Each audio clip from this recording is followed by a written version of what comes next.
Basically आपण बघितलं तर घटस्थापनेचे जे मूळ गोष्टी आहेत त्या सर्वांच्या याच्यामध्ये साम्य एक आढळून येतं की एक टोपली असते, त्याच्यामध्ये माती, त्याच्यात धान्य, बरोबर. मध्ये एक मातीचं त्याला सुगड म्हणतात मकर संक्रांतीच्या वेळेला, आणि याच्यामध्ये त्याला आपण माठ सुद्धा म्हणू शकतो किंवा दुसरं अजून भरपूर नाव आहेत त्याचे, कलशही म्हणू शकतो. तर त्याच्यामध्ये पाणी भरलं जातं, त्याच्यावरती नारळ ठेवलं जातं आणि त्याला देवीचं स्वरूप आणलं जातं. महाराष्ट्रातलं नामवंत वृत्तपत्र आहे, त्यांच्या काही आर्टिकल्स चालत नव्हते किंवा त्यांचं वृत्तपत्र चालत नव्हतं. तर त्यावेळेला त्यांना एक आयडिया आली आणि त्या आयडियाच्या वेळेला त्यांनी महाराष्ट्रामध्ये त्यांना एक नवीन संकल्पना करायची होती की 9 दिवसात 9 रंग, म्हणून त्या वृत्तपत्राने 9 दिवसाचे 9 रंगांचा एक फॉर्मॅट बनवला आणि तो वृत्तपत्रात जाहीर केला. नजर ही जी गोष्ट आपण म्हणतो ही सुद्धा खरंच आहे, आणि नजर आपण याला जर अंधश्रद्धेने घेतलं तर त्या गोष्टीला काहीच अर्थ नाही, पण जर आपण प्रॉपर सायंटिफिकली घेतलं तर एखाद्या व्यक्तीबद्दल आपल्याला जी काय म्हणतात त्याला व्हायब्रेशन्स, आपण निगेटिव्ह व्हायब्रेशन्स कुठल्याही गोष्टीला जर दिले, व्यक्तीच असेल नाही, कुठल्याही वस्तूला आपण जर निगेटिव्ह व्हायब्रेशन्स दिले तर ती गोष्ट आपल्यासाठी निगेटिव्हच होत असते. या सगळ्या सायंटिफिकली प्रूव्हन गोष्टी आहेत. नमस्कार मंडळी, स्वागत आहे तुमचं नुसत्या गप्पा विथ श्रद्धा या पॉडकास्ट चॅनलमध्ये. तर आजचा एपिसोड भरपूर स्पेशल असणार आहे, कारण या एपिसोडमध्ये आपण नुसत्या गप्पाच नाही तर बरंच काही माहिती जाणून घेणार आहोत आपण आपल्या गेस्टकडून. तर पहिला स्वागत करूया आपल्या गेस्टचं, साहिलजींचं. नमस्कार. नमस्कार साहिलजी, स्वागत आहे तुमच्या नुसत्या गप्पामध्ये. थँक्यू सो मच इथे मला संधी दिल्याबद्दल.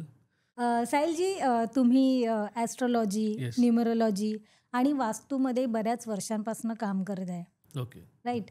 तर तुम्ही या फील्डमध्ये कसे आलात, पहिलं तर ते मला जाणून घ्यायचं आहे. बेसिकली काय झालं की मी सुरुवात माझी इंजिनिअरिंग बॅकग्राऊंडपासून झाली होती, आणि जसं आजकाल सध्याचा ट्रेंडच आहे की प्रत्येक इंजिनियर काहीतरी स्वतःची फील्ड सोडून वेगळंच काहीतरी करत असतो.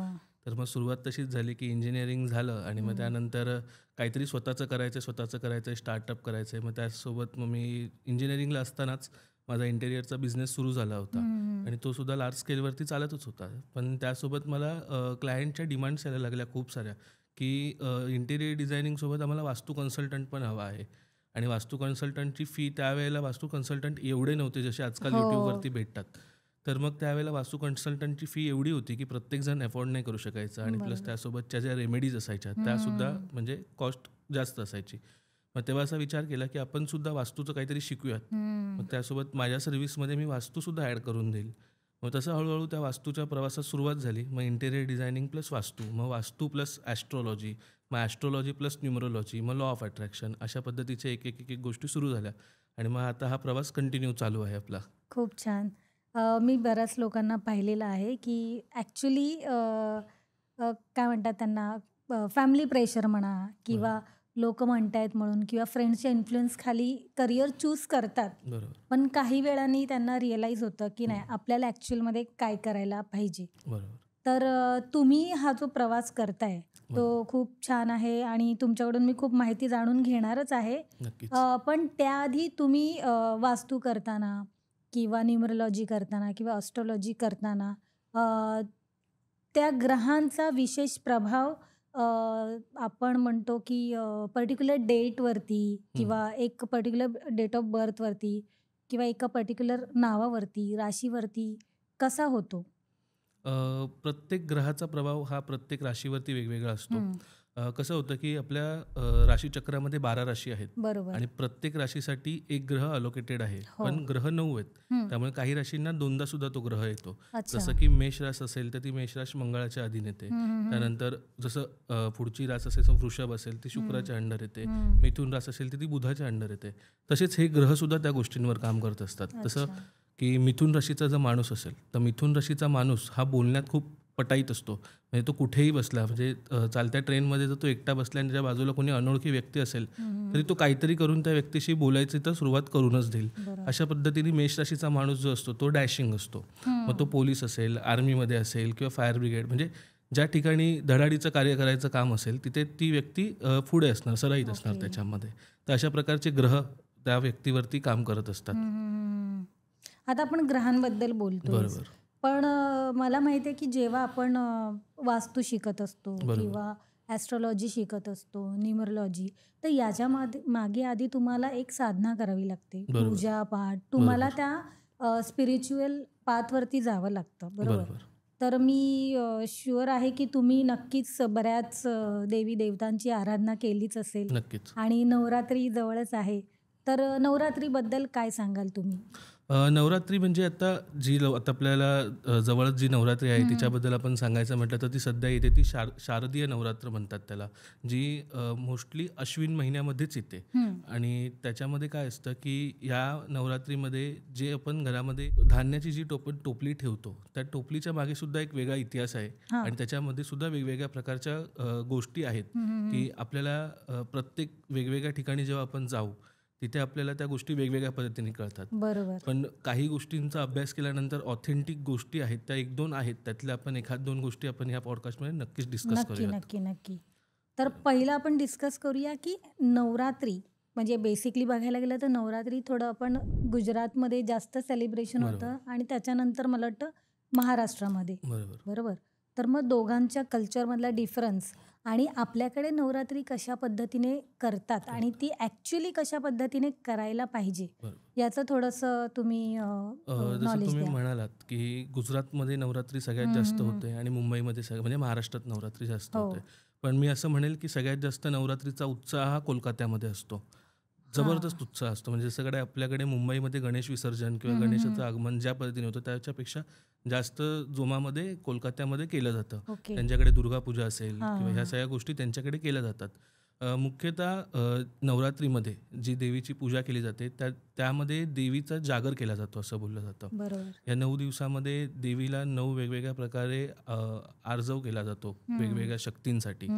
आणि असंही बोललं जातं की ह्या 9 दिवसामध्ये देवी जी असते ती तिच्या बालावस्थेतून तिच्या म्हणजे वयस्कर अवस्थेपर्यंत तिचा प्रवास चाललेला असतो. त्यामुळे ज्या 9 देवी आहेत या 9 दिवसांच्या त्या देवींचं स्वरूप पण तसं आहे. जसं की पहिलं आहे शैलपुत्री, हो. दुसरी आहे ब्रह्मचारिणी, हो. तिसरी आहे कुष्मांडा, त्यानंतर चंद्रघंटा, त्यानंतर आहे स्कंदमाता, बरोबर. नंतर आहे कात्यायनी, मग कालरात्री, त्यानंतर आपली महागौरी हो. आणि मग नंतर सिद्धिदात्री. हो. तर हे जी नावं आहेत ना या नावांच्या सिक्वेन्समध्ये सगळ्या गोष्टी दडलेल्या आहेत.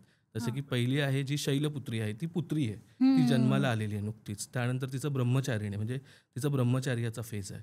आणि नंतर पुढे आहे चंद्रघंटा. मग ती म्हणजे जसं मुलीचं वय किंवा एखाद्या व्यक्तीचं वय जसं वाढत जातं तसं त्या गोष्टीचं वय दाखवलेलं आहे जसं किशोर त्याच्यामध्ये. किशोर अवस्थेपासून वयस्कर अवस्थेपर्यंत जातो तसं. आणि शेवटला जी देवी आहे ती सिद्धिदात्री. तर सिद्धिदात्री म्हणजे काय तर सिद्धी तिला प्राप्त झाली ह्या सगळ्या प्रवासामध्ये. तर ते तिचं स्वरूप आहे सिद्धिदात्रीचं. तर अशा पद्धतीच्या वेगवेगळ्या 9 दिवसांच्या 9 वेगवेगळ्या देवींचं स्वरूप आहे. हो. खूप छान माहिती दिलीत 9 देवींबद्दल आणि नवरात्रीबद्दल. तर आपण आपल्या पुढच्या प्रश्नाकडे वळूया. नक्कीच, नक्कीच. साहिलजी, आता तुम्ही नवरात्रीबद्दल इंट्रो तर दिलेलाच आहे. हो. तर आता मला सांगा आपल्याकडे नाही बऱ्याच ठिकाणी घटस्थापना करतात. देवीची मूर्ती बसवण्याच्या ऐवजी घटस्थापना करतात. घटस्थापना करतात. तर घटस्थापना का करतात आणि एक्झॅक्टली त्याची प्रोसेस काय आहे? कारण मी पाहिलं की प्रत्येक घरामध्ये वेगवेगळ्या पद्धतीने घटस्थापना बरोबर, केली बरोबर. जाते.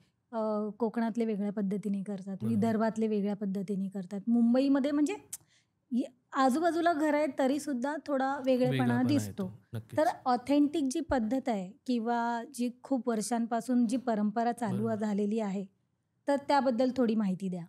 बेसिकली आपण बघितलं तर घटस्थापनेचे जे मूळ गोष्टी आहेत त्या सर्वांच्या याच्यामध्ये साम्य एक आढळून येतं की एक टोपली असते त्याच्यामध्ये माती, त्याच्यात धान्य, बरोबर. मध्ये एक मातीचं त्याला सुगड म्हणतात मकर संक्रांतीच्या वेळेला आणि याच्यामध्ये त्याला आपण माठ सुद्धा म्हणू शकतो किंवा दुसरं अजून भरपूर नाव आहेत त्याचे. कलशही म्हणू शकतो. तर त्याच्यामध्ये पाणी भरलं जातं, त्याच्यावरती नारळ ठेवलं जातं आणि त्याला देवीचं स्वरूप आणलं जातं. तर ही एक बेसिक फॉर्मॅट सगळीकडे असतो. त्याचं मिनिंग काय असतं की ती माती का त्याच्यात ठेवली जाते. तर माती ठेवण्याच्या मागे कारण असं आहे की म्हणजे जर सायंटिफिकली आपण या गोष्टीकडे बघतोय तर पूर्वीच्या काळामध्ये जे शेतकरी होते ज्यांना शेतीची म्हणजे सगळेच शेतीच करायचे पूर्वीच्या काळामध्ये, तर त्यांना जी माती लागायची ती माती त्यांच्या शेतातूनच आणायचे आणि ती माती 9 दिवस ते त्या टोपल्यामध्ये ठेवून त्याच्यामध्ये वेगवेगळ्या प्रकारचे धान्य किंवा बियाणे टाकायचे आणि जे बियाणं त्या मातीमध्ये त्या 9 दिवसामध्ये पटकन ग्रोथ करेल किंवा जे व्यवस्थित उगेल म्हणजे जर टिकाव राहील अशाच पद्धतीचं बियाणं ते लोक त्यांच्या शेतामध्ये घ्यायचे. आणि अच्छा. जे मधलं जे त्याच्यामध्ये जे माठ ठेवला जायचा छोटा, तर त्या माठामध्ये पाणी भरलेलं जायचं आणि तो असायचा पूर्णपणे मातीचा. सो त्याच्यामधून पाणी थोडं थोडं करून छिद्रांमधनं बाहेर येत राहतं. त्यामुळे बरोबर. त्या पूर्ण टोपल्याला पाणी पुरवठा त्याच्यातनंच केला जातो. तर हो. ते एक सायंटिफिकली जर तुम्ही असं बघितलं तर त्याचं हे एक वेगळा दृष्टिकोन सुद्धा आपल्याला मिळू शकतो. हो. पण बेसिकली ही जी पद्धत आहे की आता जी मी एक्सप्लेन केली, तीच पद्धत सर्वांनी केली तर जास्त बेटर आहे आणि मोस्टली तशीच पद्धत करतात सगळेजण. बेसिकली आणि दसऱ्याचा हा सण सुद्धा हो, नवरात्रीच्या शेवटच्या दिवशी शेवटच्या दिवशी. दसऱ्याचा सण जेव्हा करतो तेव्हा आपण धान्याचे हो, तोरण हो. बांधतो. तोरण बांधतो आणि मुळात त्याचं कसं असतं, की जे धान्याचे तोरण बांधलं जातं, ते कसं असतं, की एक आपण देवाच्या मंदिरामध्ये जेव्हा जातो, आपण त्यातलं काही धान्य घेऊन जातो आणि बरोबर. देवाच्या मंदिरात सुद्धा अर्पण करतो. आणि धान्याचं जे तोरण बांधलं जातं, त्याच्यामागे कारण असं आहे, की जे पक्षी आहेत, जे खाणारे आहेत, त्यांच्यासाठी सुद्धा आपण एक अन्नाचा थोडासा भाग आपण त्यांच्यासाठी सुद्धा दिला अन्नदान. जातो. तर तेही एक त्याच्यामध्ये कन्सेप्ट आपल्याला म्हणजे कदाचित लोकांना माहीत असेल, हो. पण काही लोकांना माहीत नसेल, तर माहीत ते आपण नसेल. सांगण्याचा प्रयत्न करतो. हो, जसं की कोकणात कणाची रांगोळी काढली बरोबर, जाते. बरोबर. तर तसंच. ती कणा हा दुसरा काही नसून तर तांदळाची तांदळाची बारीक बारीक भुकटी पावडर असते. असते आणि त्याची रांगोळी येस, काढली जाते येस, येस. आणि पक्षी ते खातात. खातात. ज्याच्यामुळे एक प्रकारचं अन्नदान पण अन्नदान होतं. सुद्धा होतं. म्हणजे आपल्या कमाईतला किंवा आपण जे काही उत्पन्न निर्माण केलं, त्यातला काही भाग हा आपण पशुपक्ष्यांच्या नावाने दिला जातो. हे पूर्वीपासून चालत आलेलं आहे. बरोबर, बरोबर. आता तुम्ही धान्याचं सांगितलं. बरोबर. तर काही लोकांना असं वाटतं की धान्य व्यवस्थित आलं नाही, उगलं गेलं नाही ते. तर मग अपशगुन होतो बरोबर. किंवा असं काही. तर हे लॉजिक आहे का नाही? अपशकुन वगैरे असं म्हणजे बघायला गेलं ना, तर असं काही नसतं. मुळात कसं आहे, की तुम्ही कशा पद्धतीने त्या गोष्टीला वाढवलत. आता बऱ्याचदा असं होतं, की काही लोकांचे घटस्थापना ही देव्हाऱ्यापाशीच होते हो. आणि बऱ्याच लोकांचे देव्हारे हे किचनमध्ये असतात. तर किचनमध्ये कधी-कधी जर प्रकाश पोहोचत नसेल आणि आत्ताची जर आपण बघितली मुंबईमधली असेल किंवा कुठेही असेल, घरांची व्यवस्था बघितली, तर लाईट कितपत पोहोचते हे आपल्याला डाऊटफुलच आहे. बरोबर. तर जर त्या गोष्टीला जर योग्य सूर्यप्रकाश मिळाला नाही, तर त्याची वाढच होणार नाही. हो. आणि जर ते खराब झालं, तर त्याच्यामागे देवाचा काहीच हात नाहीये. तो आहे नॅचरल गोष्ट आहे ती. बरोबर. त्यामुळे त्याच्यामागे अपशकुन असणं वगैरे असं काही नसतं. तर ह्या सगळ्या गोष्टी आहेत. ह्या सगळ्या गोष्टी भरपूर ठिकाणी सांगितल्या जातात. हां. पण असं काही नाहीये. ओके. आता तुम्ही वास्तू पण करताय. बरोबर. तर जेव्हा आपण घटस्थापना करतो, बरोबर. तर त्याची चांगली दिशा किंवा कुठे ठेवायला पाहिजे? जसं तुम्ही म्हटलात, की काही लोकं किचनमध्ये ठेवतात, जिथे बरोबर. पुरेसा असा सनलाईट येत येत नाही. नाही. त्याच्यामुळे धान्य ग्रो होत नाही. तर लोकं असं समजून घालतात, की अरे काहीतरी चुकलंय माझ्याकडून किंवा काहीतरी होणार आहे. म्हणजे लोकांना असं वाटतं, की हे इंडिकेशन आहे. इंडिकेशन आहे. तर तुमच्या वास्तूच्या एक्सपर्टीजने तुम्ही काय सल्ला द्याल? वास्तूप्रमाणे जर समजा तुम्ही म्हणजे बऱ्याचदा लोक हे त्यांच्या देव्हाऱ्यापाशीच घटस्थापना करतात. जर तुम्ही देव्हाऱ्यापाशी जर घटस्थापना करत असाल तर पहिलं मुळात महत्त्वाचं म्हणजे तुमचा देव्हारा हा नॉर्थ ईस्ट कॉर्नरला आहे का? देवाची बसण्याची जागा ही ईशान्य कोपरा आहे कारण त्याचं नावच ईशान्य आहे. त्याचा अर्थ ईश होतो. हो. तर तो त्या कोपऱ्याला असेल आणि जर तुमच्या आसपास तिथे कुठली खिडकी असेल किंवा काय असेल, तिथे घटस्थापना जर तुम्ही केली आणि त्याला योग्य सूर्यप्रकाश किंवा पाण्याचं प्रमाण जर त्याला योग्य मिळत असेल तिथे, तर ती जागा नक्कीच चांगली असू शकते. कारण नॉर्थ ईस्ट म्हटल्यानंतर तिथे उत्तर पण येते आणि पूर्व पण येते. तर पूर्वेला उगवता सूर्य येतो. त्याच्यापासून आपल्याला नक्कीच तिथे सूर्यप्रकाश मिळू शकतो. तर नॉर्थ ईस्ट ही दिशा सगळ्यात बेस्ट आहे घटस्थापनेसाठी. ओके. आता आपण नवरात्रीत बरेच जण बरेच वेगवेगळ्या प्रकारचे उपवास करतात, बरोबर? जसं की कोणी एकच वेळेला जेवतं, पण संपूर्ण अन्न म्हणजे वरण, भात, भाजी, चपाती एक वेळेला जेवतं. बरोबर. काही लोकं फक्त फ्रूटचाच उपवास करतात, फक्त फळं खायची किंवा काही लोकं 9 दिवस फक्त पाण्यावर असतात. तर याची योग्य पद्धत काय आहे उपवासाची? खरं म्हणजे उपवास हा करणं आपल्याच धर्मात नाही, तर हं. विविध वेगवेगळ्या धर्मात सुद्धा तो आहे. बरोबर. जसं की इस्लामिक रिजनमध्ये आहे, त्यानंतर ख्रिश्चन लोकांमध्ये आहे, जैन लोकांमध्ये आहे, बौद्धिस्ट लोकांमध्ये आहे. त्या वेगवेगळ्या पद्धतीच्या धर्मांमध्ये उपवास करण्याची परंपरा आहे. उपवास म्हणजे काय? तर बॉडीला आपण जे आयुष्य म्हणजे जे जीवनभर आपण खात आलेलं आहे, त्या वर्षाच्या काही दिवसांमध्ये आपण ते अन्न स्किप करून बॉडीला डिटॉक्स करणं. हे बेसिकली त्याचं फॉर्मेशन आहे. म्हणजे जसं पूर्वीपासून हीच गोष्ट चालवली जाते, की आपण 9 दिवस अन्नपाण्याचा त्याग करतो आणि त्या शरीरातले जे टॉक्सिन्स असतील किंवा काही गोष्टी असतील त्याला आपण डिटॉक्स करतो. तर आताच्या कंडिशनला असं झालेलं आहे, की फास्ट फूड हो. खाल्लं जातं उपवासाच्या दिवशी, हो. की जसं की आपण हॉटेलमध्ये गेलो तर साबुदाणा वडा खाल्ला, हो. फ्रेंच फ्राईज मागवले, हे सगळ्या गोष्टी आपण खातो. पण मग त्या उपवासाचा उपयोग काय, की आपण जर समजा 9 दिवस उपवास करतोय आणि ह्याच सगळ्या अनहेल्दी गोष्टी खातोय, मग त्या डिटॉक्सिफिकेशनचा काहीच फायदा नाही होणार आपल्याला. बरोबर. आणि अजून एक दुसरी गोष्ट, ह्याला एक अजून आपण सायंटिफिकली जर बघितलं तर आत्ताच्या कंडिशनला आपल्याला मोबाईलचं डिटॉक्स करणं सुद्धा गरजेचं आहे. हो. जसं की सोशल मीडिया असेल, त्यानंतर अजून आपल्या कुठल्या यूट्यूब असतील, कारण आपण एकदा सुरुवात झालो की आपण ते बघतच राहतो. त्यामुळे काही आपल्याला जर असं वाटत असेल की आपल्याला खूप जास्त मेंटल स्ट्रेस येतोय किंवा आपलं सतत आपण मोबाईल जास्त वापरतो, तर आपण 9 दिवसात ह्या मोबाईलचा सुद्धा उपवास करून बघू शकतो. एक काहीतरी वेगळं नवीन काहीतरी आपण देऊ शकतो. नक्की. मी ऑडियन्सला सजेस्ट करेन की तुम्ही नक्की. काय अन्नाबरोबर मोबाईलचा सुद्धा त्याग करावा अगदी, 9 कारण दिवस. आता कामं सगळे मोबाईलवरच आहे. त्यामुळे 24 तास आपण बंद नाही करू शकत मोबाईल. तर आपण जर 6 तास मोबाईल वापरत असतो तर किमान त्याला 3 तासावर तरी आणू शकतो. हे 9 दिवस जर आपण 3 तासावरती जर आणलं तर एक हॅबिट बनू शकते त्याला, की आपण 6 तासावरून 3 तासावर आलो तर एक हॅबिट बनेल. तर आपलंच चांगलं, आपल्या शरीरासाठी, आपल्या मेंदूसाठी ती गोष्ट चांगली आहे. ॲक्च्युली मोबाईल हा खूप मोठा आता प्रॉब्लेम झालेला आहे. लोक मेंटली डिस्टर्ब व्हायला लागलेत. इवन लहान मुलं सुद्धा डिप्रेशन आणि एन्झायटी त्यांना व्हायला लागलेली आहे. ॲक्च्युली ह्याच्यावरती एक वेगळा पॉडकास्ट बनू शकतो, पण आपण आपल्या मूळ टॉपिकवर येऊया. आता हे नवरात्रीचे 9 दिवस आहेत, 9 कलर्स आहेत. तसे राशींचे सुद्धा वेगवेगळे कलर आहेत. तर ते तुम्ही कसं रिलेट करू शकता? प्रत्येक कलर हा प्रत्येक राशीनुसार आहे. जसं की मेष राशीसाठी आपण लाल रंग देऊ शकतो. जसं की मगाशी म्हणालो मी, मेष राशी ही खूप ॲग्रेसिव्ह असते, जसं की पोलीस, फायर ह्या रिलेटेड असते. त्यामुळे त्यांना आपण लाल रंग देऊ शकतो. त्यानंतर वृषभ राशी आहे. आता ही वृषभ राशी कशी शुक्राच्या अंडर येते, तर त्याच्यामध्ये कसं शुक्र म्हणजे लक्ष्मी किंवा पैशांच्या बाबतीमध्ये फार ॲक्टिव्ह असतो, सौंदर्याच्या बाबतीत असतो. तर पांढरा रंग असेल, लाईट पिंक कलर असेल, गुलाबी रंग, या पद्धतीचे रंग वृषभासोबत जाऊ शकतात. आता धनुराशीचं म्हणाल तर धनुराशीसोबत तुम्ही ग्रीन कलर घेऊ शकता, कारण धनुराशीच्या लोकांचं थोडंसं बोलण्याचं कौशल्य वगैरे चांगलं असतं. त्यानंतर मिथुन राशीसाठी सुद्धा ग्रीन कलर आहे, येलो कलर सुद्धा त्यांच्यासाठी आहे. तर अशा पद्धतीच्या प्रत्येक राशीसाठी एक वेगवेगळा कलर नोटिफाय करून ठेवलेला आहे आणि त्या कलरचं आपण तसं जर वापरलं तर आपल्याला त्याचे इफेक्ट सुद्धा तशा पद्धतीचे येतात.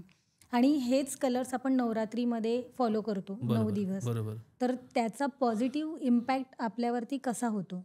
नक्कीच त्याचा पॉझिटिव्ह इम्पॅक्ट आपल्यावरती अशा प्रकारे होऊ शकतो, की जसं मी सांगितलं की प्रत्येक कलर एका तत्वाला रिप्रेझेंट करत असतात. जसं की लाल रंग मी सांगितलं अग्नितत्वाला, पांढरा रंग हा शांततेचा, हिरवा रंग हा आपल्याला ग्रोथसाठी असतो, त्यानंतर गुलाबी रंग हा प्रेमाचं प्रतीक मानलं जातं, पिवळा रंग हा सधनतेचं प्रतीक मानलं जातं. तर अशा पद्धतीचे 9 दिवसामध्ये वेगवेगळे 9 रंग असतात. आणि दुसरी गोष्ट जर ह्याला बघायला गेलं तर हे 9 रंग हे आलेत कुठून, तर ह्याच्या मागे सुद्धा एक छोटीशी स्टोरी आहे. आणि ही स्टोरी अशी आहे की ह्याच्या मागे कुठल्याही प्रकारचं अध्यात्म नाही आहे. आणि हे अध्यात्म म्हणजे जसं मी जे सांगितलं की याच्यामध्ये कलरचं एक नोटिफिकेशन आहे की ते कलर वापरल्याने तुमच्यामध्ये ती समृद्धता येऊ शकते. ते तर आहेच, पण त्यासोबत एक महाराष्ट्रातलं नामवंत वृत्तपत्र आहे, त्यांच्या काही आर्टिकल्स चालत नव्हते किंवा त्यांचं वृत्तपत्र चालत नव्हतं. तर त्यावेळेला त्यांना एक आयडिया आली आणि त्या आयडियाच्या वेळेला त्यांनी महाराष्ट्रामध्ये त्यांना एक नवीन संकल्पना करायची होती की 9 दिवसात 9 रंग, म्हणून त्या वृत्तपत्राने 9 दिवसाचे 9 रंगांचा एक फॉर्मॅट बनवला आणि तो वृत्तपत्रात जाहीर केला.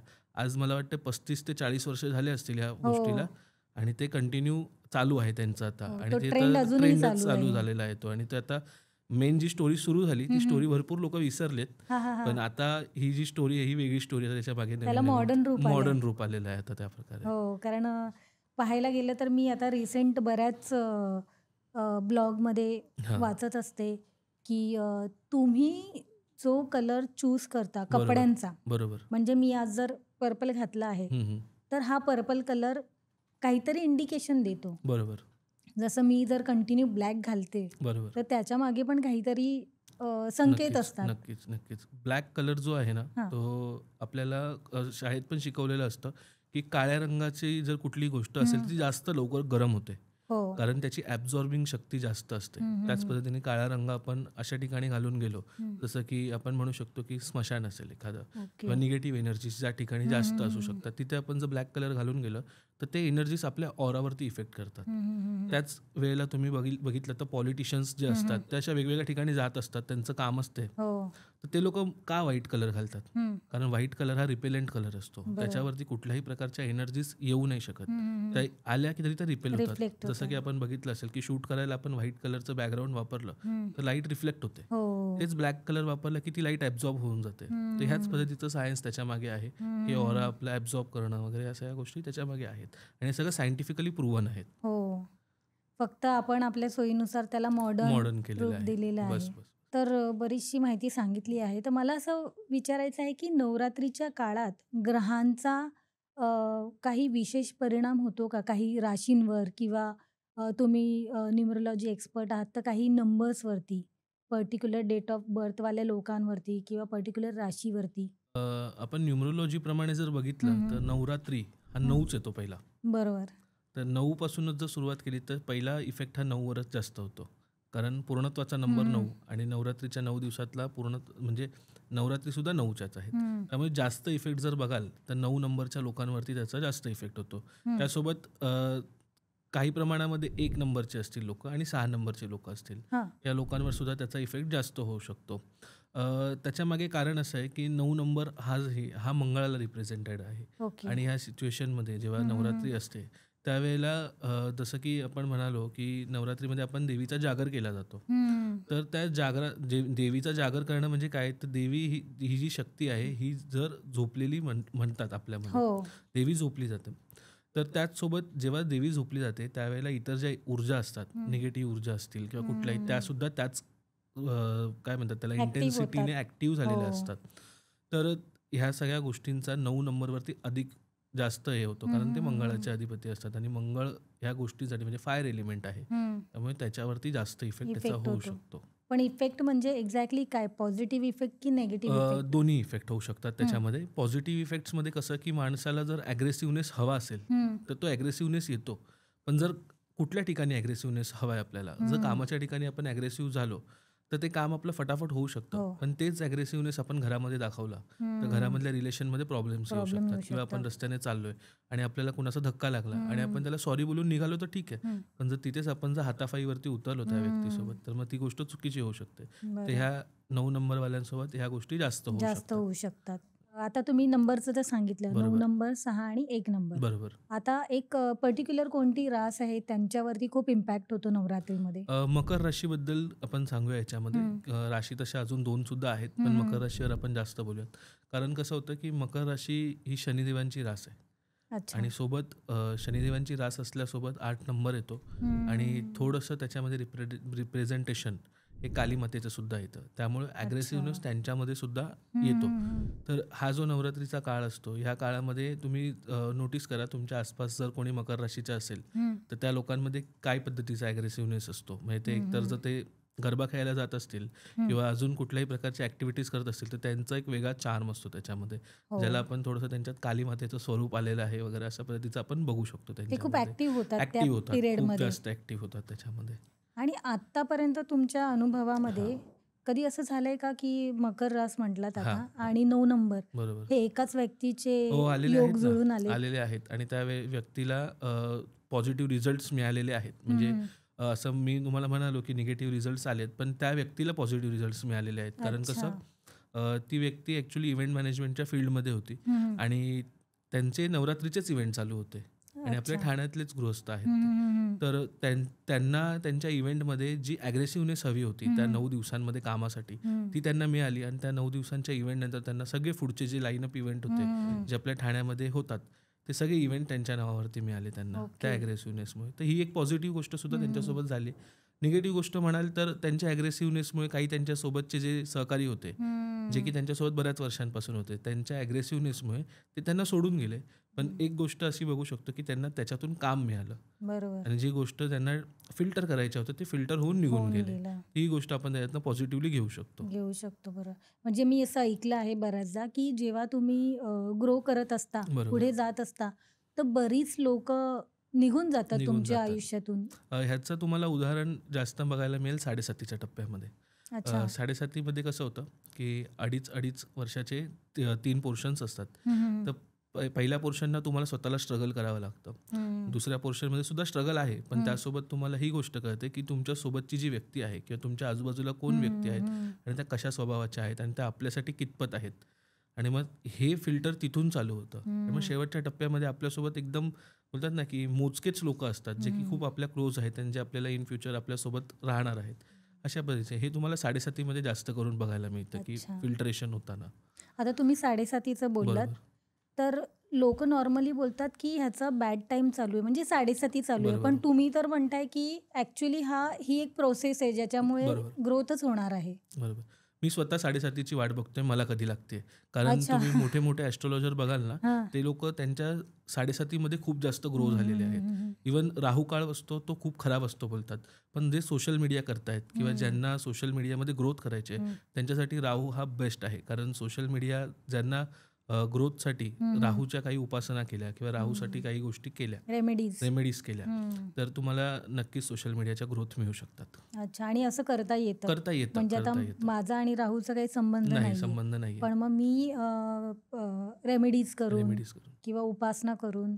तुमच्या पत्रिकेमध्ये राहू कुठल्या स्थानामध्ये बसलाय, त्या स्थानामध्ये तो कुठल्या पोझिशनला आहे, त्याची डिग्री किती आहे, ही डिग्री आपल्याला एकदा कळाली तर तो उच्चीचा आहे निच्चीचा आहे हे कळल्यानंतर त्याला आपण बरोबर सेट करू शकतो. आणि हे जर झालं, हे करता आलं आणि योग्य ताळमेळ साधला गेला ना, तर जे हवं ते रिझल्ट आपल्याला प्राप्त करता येतो. आणि कधी कधी असं होतं का की 7.5 पुन्हा म्हणजे 14 वर्षांसाठी असू शकते? 7.5 14 वर्षांसाठी मोस्टली खूप कमी राशींना येते. म्हणजे जर 1000मधल्या एखाद्या माणसाला येऊ शकते. पण कधी होतं हे, जेव्हा एखाद्या व्यक्तीची रास एक्झॅक्ट कळत नाही आपल्याला, चोर राशी बोलतात काही, त्या राशीच्या व्यक्तींना 7.5 दोनदा लागू शकते. पण मोस्टली खूप कमी आहे, ह्याचे चान्सेस खूप कमी असतात. पण मग त्याच्या लाईफवरती ते इफेक्ट नेगेटिव्ह होतो की पॉझिटिव्ह? मी तर म्हणेल 7.5चा इफेक्ट हा पॉझिटिव्ह होतो. प्रत्येकाचा बघण्याचा दृष्टिकोन कसा आहे त्या 7.5कडे तो डिपेंड करतो. माझ्या बाबतीमध्ये जेव्हा मला 7.5 लागली तर ती 7.5नी मला खूप काही दिलं. म्हणजे मला असं वाटत होतं की अरे माझ्या हातातून ही गेली संधी, ती संधी गेली. पण मला आत्ता जाऊन कळतंय की त्या संधी जाण्याच्या मागे ही गोष्ट होती की मला ही गोष्ट करायची होती. त्याच्यात मी समाधानी नव्हतो, ह्याच्यात मी समाधानी आहे. तर त्या गोष्टी तुम्हाला आपोआप घडून येतात. थोडंसं पेशन्स पाहिजे. म्हणजे मी पण ऍक्च्युली हेच मानते की एखादी अपॉर्च्युनिटी आहे जी आपल्याला पाहिजे पण ती मिळत नाहीये, तर मग त्याच्या मागे काहीतरी मोठी एखादी संधी दडलेली असते. म्हणजे मी स्वतः विचार करतो की मी ज्या बॅकग्राऊंडमधून आलो त्या बॅकग्राऊंडचा आणि ह्या बॅकग्राऊंडचा संबंधच नाही. पण मी तिथून इथे का आलो, कारण माझ्या पत्रिकेत ती गोष्ट लिहिलेली आहे. जेव्हा मी माझी पत्रिका वाचन केलं तेव्हा मला ही गोष्ट कळाली की हा पाथ पहिल्यापासून डिसाइडेड होता. याच्यात मी कितीही काही केलं असतं तरी पण मी ह्याच मार्गावर आलो असतो. आणि प्रत्येकाच्या पत्रिकेमध्ये किंवा कुंडलीमध्ये सगळ्या गोष्टी लिहिलेल्या असतात. योग्य वाचन करणारा माणूस मिळाला की तुम्हाला बरोबर तो गाईड करतो. ओके. फक्त याचं की लवकर कळलं तर तुम्ही लवकर सुरुवात करू शकता. नक्कीच. आणि उशिरा कळलं की त्याची सुरुवात उशिरा असते, तोपर्यंत मग काहीच फायदा नसतो. अच्छा. कारण बरेच सेलिब्रिटी बघतो आपण की खूप लेट या इंडस्ट्रीमध्ये येतात आणि त्यांचं करिअर तिकडे चांगलं बनतं पण खूप कमी टाइमसाठी ते त्याचं काय म्हणतात त्याचं लाभ घेतात. आता जसं आपण सुशांत सिंग राजपूतचं जर बघितलं उदाहरण, तर त्यांच्या पत्रिकेनुसार त्यांना जी ग्रोथ हवी होती त्यांना ती मिळत होती. पण पत्रिकेमध्ये शनी जो होता तो अशा ठिकाणी जाऊन बसला होता, कारण मी डिस्क्लोज नाही करणार ते कुठे बसलेलं काय बसलेलं, कारण खूप कॉन्ट्रोवर्शियल विषय आहे तो. तर तो अशा ठिकाणी जाऊन बसलेला होता की तिथे ह्या गोष्टी कदाचित घडण्याचे चान्सेस होते. आणि त्याच्यामुळे मग जी फेम होतं, जे नेम होतं ते काही मर्यादित कालावधीपुरतंच राहतं. आणि भरपूर असे आहेत, जसे सिद्धार्थ अजून एक आहे बिग बॉसमध्ये जो कंटेस्टंट होता, सिद्धार्थ शुक्ला, त्याच्या सुद्धा पत्रिकेमध्ये काही अशा गोष्टी घडून आलेल्या आहेत. तर ते त्या पद्धतीचं आहे. इवन मी ह्याच्यामध्ये अजून एक पॉईंट ॲड करेल की रत्न जे असतात, रत्न असतात किंवा स्टोन्स असतात, आता क्रिस्टल्सचं खूप जास्त ट्रेंडिंग आहेत.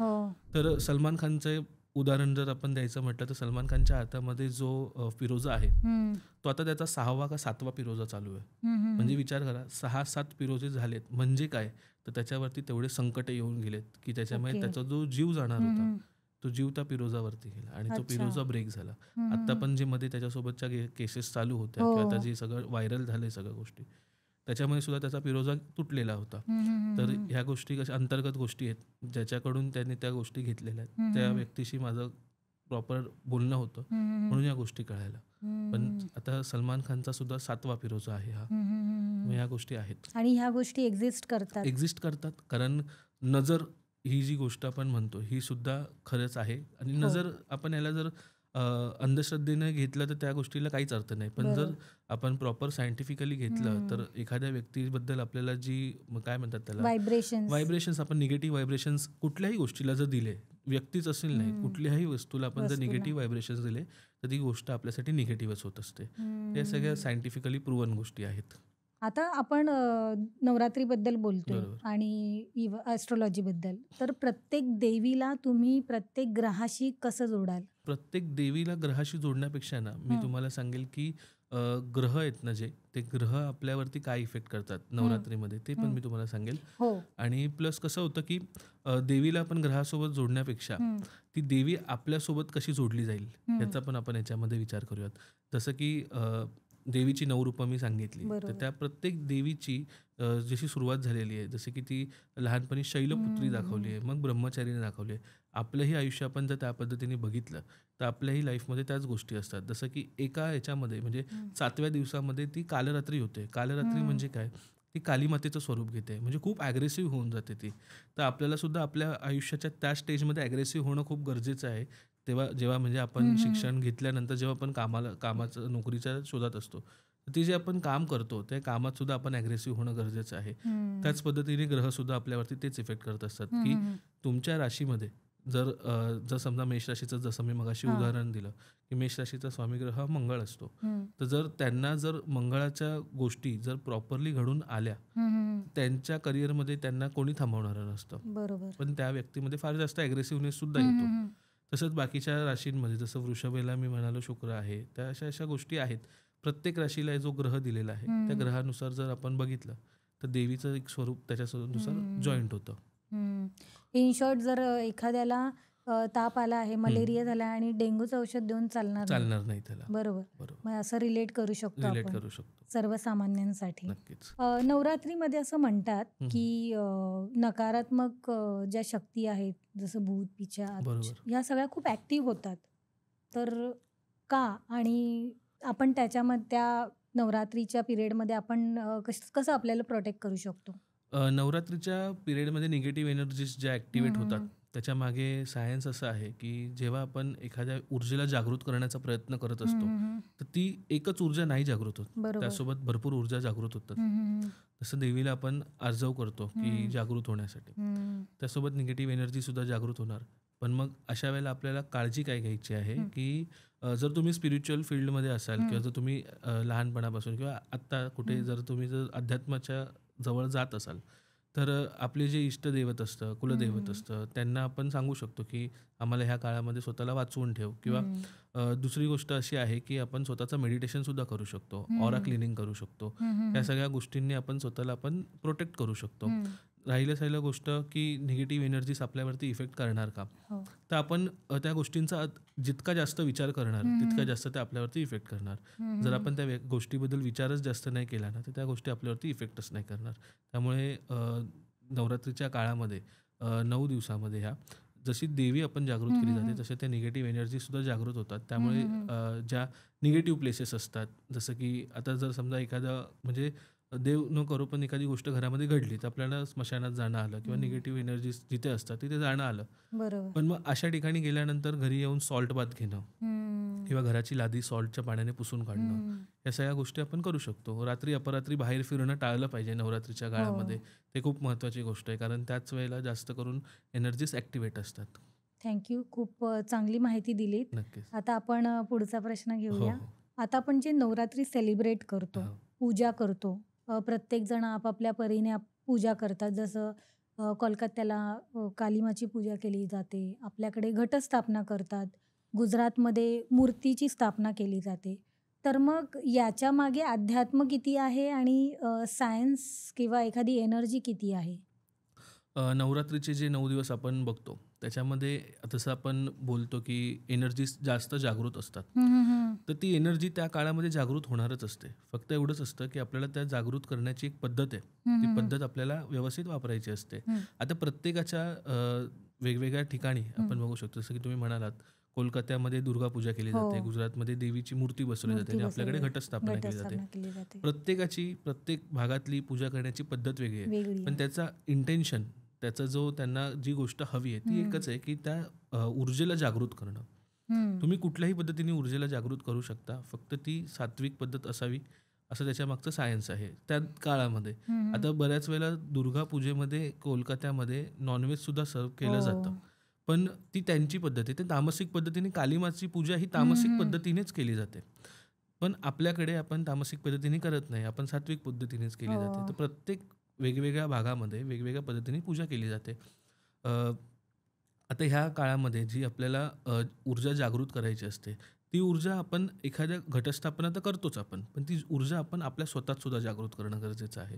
कारण हा जो 9 दिवसाचा काळ आहे, ह्या काळामध्ये आपल्याला ह्या गोष्टी फटकन होऊ शकतात. तर जितकं जास्त आपण स्पिरिच्युअल होऊ, तितकं जास्त आपल्यासाठी चांगलं आहे. तर ह्या काळामध्ये काय करायचं आपल्याला, तर बेसिकली सगळ्यात सोपं उपाय आणि सगळेच सांगतात, की जो दुर्गा सप्तशतीचा जो पाठ असतो तो जर केलात, 9 दिवस तुम्ही सलग जर ती गोष्ट केलीत, तर तुम्हाला त्याचे एक वेगळा चार्म तुम्हाला मिळू शकतो. आणि हे नक्कीच आहे, की तुम्ही एकदा केलंत, म्हणजे मी सांगतोय म्हणून नाही, तुम्हाला वाटतंय तर करून बघा. 9 दिवस तुम्ही ही गोष्ट करून बघा आणि त्यानंतरचे जे काही दिवस असतील तुम्हाला लोक समोरून सांगतील, की तुमच्या ऑरामध्ये काय चेंजेस झालेले आहेत. तुम्हाला स्वतःलाच पडताळा येतील त्या गोष्टींचे. तर नक्की ह्या नवरात्रीमध्ये तुम्ही दुर्गा सप्तशतीचा पाठ करून पाहू शकता. आणि ते पाठ करताना काही नियमावली आहे का? नियमावली अशी आहे, की दुर्गा सप्तशतीचा पाठ करताना जर तुम्हाला एकदम त्याचे प्रॉपर रिझल्ट हवे असतील ना, तर तो एका सिटिंगमध्ये करायचा आहे. जर तो एका सिटिंगमध्ये जर तुम्ही एका बैठकीत जर तो पूर्णपणे केलात, तर तुम्हाला नक्कीच त्याचे रिझल्ट्स चांगले मिळू शकतात. पार्टमध्ये पण करू शकता तुम्ही, पण मी असं सांगेल, की त्याची जी योग्य पद्धत आहे ती सिंगल सिटिंगमध्ये एका बैठकीत करण्याचाच तो पाठ आहे. अच्छा. आता मी ॲक्च्युली अगदीच नवीन आहे याच्यासाठी, तर त्याच्यामध्ये किती पेजेस किंवा एक तुम्ही वन सिटिंगमध्ये करायला सांगताय, तर किती काळ लागतो? एकदा तुम्ही बसलात तर ते माझ्या हिशोबाने दुर्गा सप्तशती म्हणजे मी जर करतो तर माझ्यासाठी ते 4 ते 5 तास लागतात. कारण प्रत्येकाला बसून करणं अवघड आहे. तर जसं ज्या पोझिशनमध्ये तुम्हाला कम्फर्टेबली जमेल त्या पोझिशनमध्ये तुम्ही बसा, करा. नाही पूर्ण जमत आहे, थोड्या पार्टमध्ये करा. करणं महत्त्वाचं आहे. तुम्ही कसं करताय, काय करताय हे नंतरची गोष्ट. जेव्हा तुम्ही त्या गोष्टीला जेव्हा तुम्हाला त्याचे एक्सपिरियन्स येतील, तेव्हा आपोआप माणूस त्या गोष्टींना व्यवस्थित करायला लागतो. पण सुरुवात करणं कुठल्याही गोष्टीची खूप गरजेचं आहे. बरोबर आहे. आणि जेव्हा हा पाठ संपतो त्याच्यानंतर काय प्रोसेस आहे का? किंवा म्हणजे अन्नदान केलं पाहिजे किंवा असं काही? जेव्हा आपण कुठल्याही देवीचा जागर करतो किंवा घरात आपण सत्यनारायणची पूजा जरी करतो छोटीशी, तरी आपण एक प्रसाद ठेवतो घरामध्ये. तसंच जसं ही दुर्गा सप्तशती संपली, की तुम्हाला जर वाटत असेल तर 9 कुमारी कन्या असतात, त्यांना बोलवा, त्यांना जेवायला द्या. किंवा जर ते नसतील अवेलेबल, कारण आत्ताच्या कल्चरमध्ये आपल्याला मिळतात की नाही मिळत आणि कोणी पाठवेल की नाही पाठवेल हेही सुद्धा डाऊट असतं. तर तुम्ही रस्त्यावरती जाऊन गरिबांना सुद्धा दान करू शकता. कुत्र्या मांजरांना खायला घाला, पक्ष्यांना खायला घाला. कुठल्याही प्रकारचं दान करणं ह्या काळामध्ये चांगलंच मानलं जातं. आता माझा पुढचा प्रश्न आहे, की आजकाल ट्रेंड आहे लग्न सुद्धा ऑनलाईन करतात, एंगेजमेंट ऑनलाईन करतात. माझ्या मैत्रिणीने सुद्धा केली आहे आणि हे आत्ता नाही, मला असं वाटतं ते 5-7 वर्षापूर्वीची गोष्ट आहे. तिने एंगेजमेंट ऑनलाईन केली. मी सरप्राईज झाले, म्हटलं खरंच? ती म्हणते हो, आणि लग्न त्यांचं ऑफलाईनच झालं.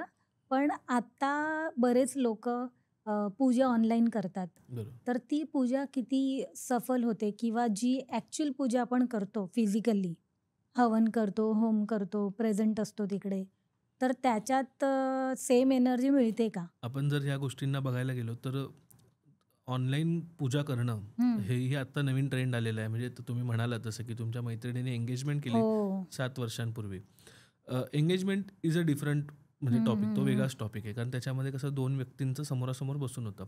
आता ह्याच्यामध्ये कसं आहे, की जेव्हा आपण पूजा करतोय कुठल्याही पद्धतीची आणि ती ऑनलाईन केली जाते, तुमच्या मनामध्ये जो भक्तिभाव तोच असेल, मूर्तीच्या समोर जाऊन जो पूजा करायचा जो भाव आहे तोच तुमचा जो भाव ऑनलाईनला असेल, तर नक्कीच ती पूजा तुम्हाला सफल होऊ शकते.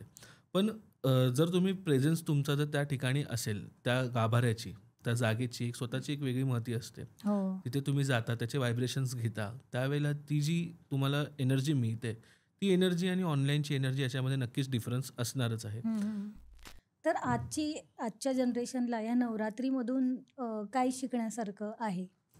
आजच्या जनरेशनला या नवरात्रीमधून शिकण्यासारखं म्हणजे एक महत्त्वाचा पॉईंट असा आहे की पेशन्स ठेवणं. पेशन्स म्हणजे कसे तर जसं आपण 9 दिवस उपवास करतो किंवा 9 दिवसांमध्ये आपण काही गोष्टींचा त्याग करतो. तर आजच्या जनरेशननी ह्या गोष्टींचा त्याग करणं किंवा पेशन्स ठेवणं, 9 दिवस वाट पाहणं कुठल्याही गोष्टीसाठी किंवा म्हणजे 9 दिवसच नाही, कुठलीही गोष्ट मिळवण्यासाठी एक सर्टन वेळ असते, त्या वेळेत ती मिळवणं. कारण आजकाल फास्ट मनीचा खूप ट्रेंड आहे. ट्रेंड आहे. हो, तर हो. त्याच्यामुळे 9 दिवसांमध्ये ह्या गोष्टींचा लक्षात घेणं, पेशन्स ठेवणं ही खूप महत्त्वाची गोष्ट आहे. बरोबर. तुम्ही खूप छान छान माहिती दिलीत. धन्यवाद. पण आता तुम्ही 3 क्षेत्रामध्ये एक्सपर्ट आहात. बरोबर. ॲस्ट्रोलॉजी, न्यूमरोलॉजी आणि वास्तू. वास्तू. तर मग ॲस्ट्रोलॉजीमध्ये 3 जर टिप्स द्यायचे असतील तर ते हां. तुम्ही काय द्याल? ॲस्ट्रोलॉजीमध्ये 3 टिप्स द्यायच्या असतील तर पहिली टिप अशी असेल की आपलं पहिलं कर्म चांगलं ठेवायचं आहे. कारण ॲस्ट्रोलॉजीमध्ये जे तुमचं गोष्टी म्हणजे घडणार आहेत त्या तुमच्या कर्माच्या बेसवरतीच डिपेंड आहे. जरी कुंडलीमध्ये तुमच्या सगळं लिहून आलेलं आहे की तुम्ही काय करणार आहात, काय कसं आहात, पण तुमचे जर कर्म जर खराब होत असतील तर त्याचं फळसुद्धा तुम्हाला त्याच्या अकॉर्डिंगली मिळू शकतं. तर पहिली टिप म्हणजे ॲस्ट्रोलॉजीची ही. दुसरी टिप म्हणजे की तुम्ही जे पण काही करणार आहात, काम कुठल्याही पद्धतीचं करणार असाल, त्याच्यातल्या काही छोट्या प्रमाणामध्ये जो वाटा असतो तो तुम्ही कुठल्या तरी सेवेसाठी हे देणं तुम्हाला खूप गरजेचं आहे. ॲस्ट्रोलॉजीच्या बाबतीमध्ये तुम्ही जर ह्या गोष्टी कराल तुम्हाला नक्कीच त्याचे बेनिफिट्स मिळतील. आणि तिसरी महत्त्वाची गोष्ट की मी सजेस्ट नाही करत सर्वांनाच, ज्यांना जमेल त्यांनी करावं, पण नॉनव्हेज खाण्यापासून जे आपल्याला दिवस दिलेले आहेत, जसं की आपण कधी खातो, बुधवारी खातो, बुधवारी. शुक्रवारी खातो आणि रविवारी खातो. तर नीट बघितलं तर बुधवार जो असतो तो बुधाचा असतो. बुध बरोबर. म्हणजे काय, तो रिप्रेझेंट कुणाला करतो तर गणपतीला करतो. आपल्याकडे महाराष्ट्रामध्ये आपण गणपतीचा वार मंगळवार समजतो, हो. पण खरं म्हणजे बुधवार हा गणपतीचा वार असतो, मंगळवार हा हनुमानाचा वार आहे. तर अच्छा. बुधवारी ज्यांना एज्युकेशनमध्ये चांगलं काही करायचं आहे त्यांनी बुधवारी नॉनव्हेज खाणं बंद करा. जर ज्यांना फायनान्शियल प्रॉब्लेम आहेत त्यांनी शुक्रवारी खाणं बंद करा. आणि ज्यांना बोलतात ना की मानसिक अशांतता आहे किंवा काही आहे तर त्यांनी रविवारी खाणं बंद करा. मी सजेस्ट करेल की हप्ताभरही नाही खाल्लं तर चालेल, पण जर एखाद्याला जर सवय असेल तर त्यांनी त्या दिवसांना अवॉइड करणं अवॉइड गरजेचं आहे. करायचं. आणि न्यूमरोलॉजीमध्ये काय टिप्स द्याल? न्यूमरोलॉजीचं बघितलं तर 9 नंबरवाल्यांसाठी थोडंसं जरा हा जो काळ आहे याच्यामध्ये त्यांनी थोडंसं जरा प्रिकॉशन्स घ्यायच्या आहेत. ॲग्रेसिव्हनेस खूप जास्त असतो, त्यामुळे कुठे ॲग्रेसिव्हनेस दाखवायचा आहे ह्याचा एक तुम्हाला अंदाज आला पाहिजे. बरोबर. कामावरती ॲग्रेसिव्हनेस दाखवा, घरच्यांवरती ॲग्रेसिव्हनेस दाखवू नका, नाहीतर रिलेशन्सवरती इश्यू होणार आहेत. बरोबर. त्यानंतर न्यूमरोलॉजीप्रमाणे नवरात्र आहेत, त्यामुळे 9 दिवस 9 वेगवेगळ्या नंबर्ससाठी ते दिवस वेगवेगळ्या पद्धतीने असू शकतात. जसं की पहिल्या दिवशी 1 नंबरवाल्यांसाठी चांगला असू शकतो, दुसऱ्या दिवशी 2 नंबरवाल्यांसाठी चांगला असू शकतो. याचा काही म्हणजे तार्किक अर्थ नाही आहे, पण जर आपण त्याला जर त्या पद्धतीने घेतलं तर तुमच्यासाठी तो दिवस लकी असू शकतो. तुम्ही त्या दिवशी एखादं शुभकार्यसुद्धा काही करू शकता, जसं की तुम्हाला जर एखादी गाडी घ्यायची असेल किंवा एखादी प्रॉपर्टी परचेस करायची किंवा एखादी गोष्ट घ्यायची, तर तुम्ही तुमच्या बर्थ डेटची जी टोटल येईल, जो मुळांक असेल, त्या दिवसाला जाऊन तुम्ही करू शकता ती गोष्ट. ओके. आणि आता वास्तूमध्ये टिप्स तर द्या, पण त्याच्यामध्ये त्याच्या आधी मला सांगा की एक काय बेसिक कॉमन चूक आहे जे तुम्हाला एवढ्या एक्सपिरियन्समध्ये आढळून आली आणि ती काय करेक्शन काय करायला पाहिजे त्याच्यामध्ये? वास्तूचं जेव्हा पण आपण बघतो तेव्हा एक बेसिक चूक कधीच आपल्याला नोटिफाय करता नाही येत. त्याच्यामध्ये काही एक सलग चुका येतात की जी एक झाली की दुसरी होतेच, दुसरी झाली की तिसरी होतेच. तर जर आपण पहिलं बघितलं तर सुरुवात आपण जेव्हा घरात जातो तेव्हा तो जो एंट्रन्स असतो तो एंट्रन्सच महत्त्वाचा आहे. आता बऱ्याच वेळेला काय होतं की लोक साऊथ एंट्रन्स घेत नाहीत, पण साऊथमध्ये सुद्धा काही एंट्रन्सेस असे आहेत की जे चांगले आहेत. ते प्रत्येकाला म्हणजे असं नाही की सगळ्यांनाच चांगले फळ देतील, पण काही विशिष्ट ठराविक ॲस्ट्रोलॉजी म्हणजे काही कुंडली असतात त्यांना ते चांगले फळ देतात. त्यामुळे असं नका करू की दरवेळेला साऊथचा दरवाजा आहे तो माझ्यासाठी निगेटिव्ह आहे. तर ती एक गोष्ट आहे, एंट्रन्स तुम्हाला नेहमी बघून घ्यायचं आहे. दुसरी गोष्ट झोपण्याची दिशा, तुम्ही झोपताय कुठल्या दिशेला त्यासुद्धा डिपेंड करतं की तुमच्यावरती काय इफेक्ट करणार आहे. झोपण्याची आयडल दिशा ही दक्षिणेला डोकं करून झोपणं हीच आहे. कारण दक्षिणेला डोकं करून जेव्हा आपण झोपतो तेव्हा आपल्या शरीरामध्ये रक्तप्रवाहाचा फ्लो बरोबर राहतो आणि ब्रेन स्ट्रोक्स होणं, हार्ट अटॅक येणं या सगळ्या गोष्टींपासून क्युअर होते. त्यानंतर घरातलं जे मंदिर आहे आपलं, ते मंदिर कुठे असलं पाहिजे हे सुद्धा ठरवून दिलेलं आहे. जसं की आपण मगाशी म्हणालो की नॉर्थ ईस्ट कॉर्नरला मंदिर असणं गरजेचं आहे, जे की ईशान्य कोपरा आहे. मंदिर आणि ईश आणि ईशान्य हे आता पूर्णपणे सर्वांनी डोक्यात घेतलंच पाहिजे. कारण दक्षिणेला ज्यांचं मंदिर आहे त्यांना खूप जास्त प्रॉब्लेम्स आलेले आहेत. इवन घराच्या मध्यभागी काही लोकांचं मंदिर येतं ब्रह्मस्थानामध्ये, हो, त्यांना पितृदोषसुद्धा लागू शकतो. आणि आता पितरांचा काळ हो. चालू होता, तर बऱ्याच लोकांनी पितरांसाठी काही काही केलेलं आहे. हं, पण त्याच्यासोबत तुम्ही जर तुमच्या घराचं मंदिर कुठे आहे हे जर हं. तुम्ही फाइंड आउट केलं, कुठल्या दिशेला आहे, आणि जर त्याच्यावरती तुम्ही सोल्युशन केलं, तर नक्कीच तुम्हाला त्याचे इफेक्ट मिळू शकतात. Okay. Thank you so much Sahilji. तुम्ही आलात आमच्या पॉडकास्टवरती आणि खूप माहिती इम्पॉर्टंट अशी माहिती शेअर केली आमच्यासोबत. आमच्या व्ह्यूअर्सला टिप्ससुद्धा दिलेले आहेत. आय होप व्ह्यूअर्सला हा एपिसोड आवडेल आणि लेट्स सी साहिल आपण पुन्हा भेटू अजून नक्कीच. काहीतरी नवीन विषय घेऊन. धन्यवाद. तुम्ही मला इथे बोलावलंत, संधी दिलीत, जी, सर्वांपर्यंत पोहोचण्याची, व्ह्यूअर्सपर्यंत पोहोचण्याची मला संधी मिळाली. त्याबद्दल मी तुमचंसुद्धा धन्यवाद म्हणतो. जी. आणि नक्कीच तुम्ही मला पुढे बोलवाल अशी मी अपेक्षा करतो. नक्की, नक्की. तुम्ही तुमचं जर काही कॉन्टॅक्ट डिटेल्स असेल तर ते आपल्या व्ह्यूअर्सला सांगा. माझा Instagram ID आहे साहिल सातपुते ॲस्ट्रो अँड वास्तू. आणि मला जर कॉन्टॅक्ट करायचा असेल तर माझा WhatsApp नंबर आहे 9136581166. हो, आपण डिस्क्रिप्शनमध्ये सुद्धा टाकू. बरोबर. तुम्हाला काही क्वेरीज असेल, काही इश्यूज असेल रिलेटेड ॲस्ट्रो, न्यूमरोलॉजी किंवा वास्तू. कारण बिहाइंड द सीन आम्ही भरपूर गप्पा मारलेल्या आहेत बरोबर. साहिलजी बरोबर. त्यांचे अनुभव ऐकून ॲक्चुअली शहारे आले. तर खरंच ते खूप त्यांची एक्सपर्टीज आहे ह्या विषयामध्ये. तर तुम्हाला काही इश्यूज असेल तर तुम्ही त्यांना कनेक्ट करू शकता. Thank you so much. Thank धन्यवाद. धन्यवाद.